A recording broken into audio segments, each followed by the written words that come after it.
Tanong po, ano pong madalas na kasinungalingan ang inyong naririnig sa ibang tao? Siguro narinig nyo na yung, uy, pautang naman, babayaran din kita agad. Narinig na rin natin yung, malapit na ako, nandyan na, sandali na lang. At ang pinakamadalas na kasinungalingan, mahal kita, wala nang iba. Talaga.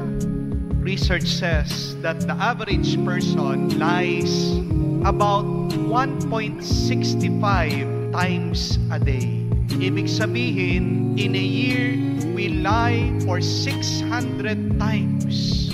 And in 10 years, we have gathered 6,000 lies already. Ganyan tayo kadalas nagsisinungaling. Who doesn't love an honest person? Mahal natin ang mga taong tapat. Pero mga kapatid, my dear friends, sa buhay ng ating pananampalataya, hindi lang po sana ang katapatan ang ating hanapin, kung hindi ang katotohanan din.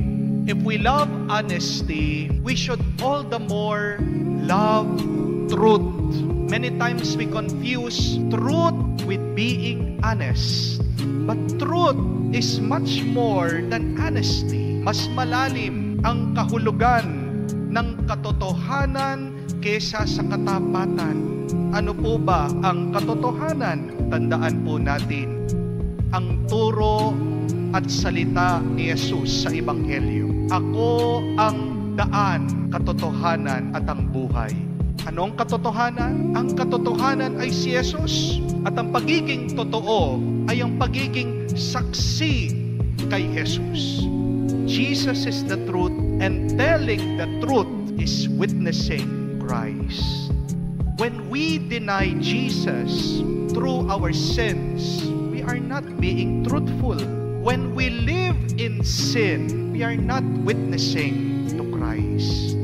Pero sana naman, hindi po tayo madalas na lumalayo kay Kristo sa pamamagitan ng ating pagkakasala.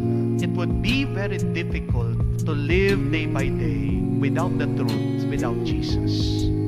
If we desire honesty, my dear friends, let us pray, let us desire for the truth, because with the truth, there is life and eternal life.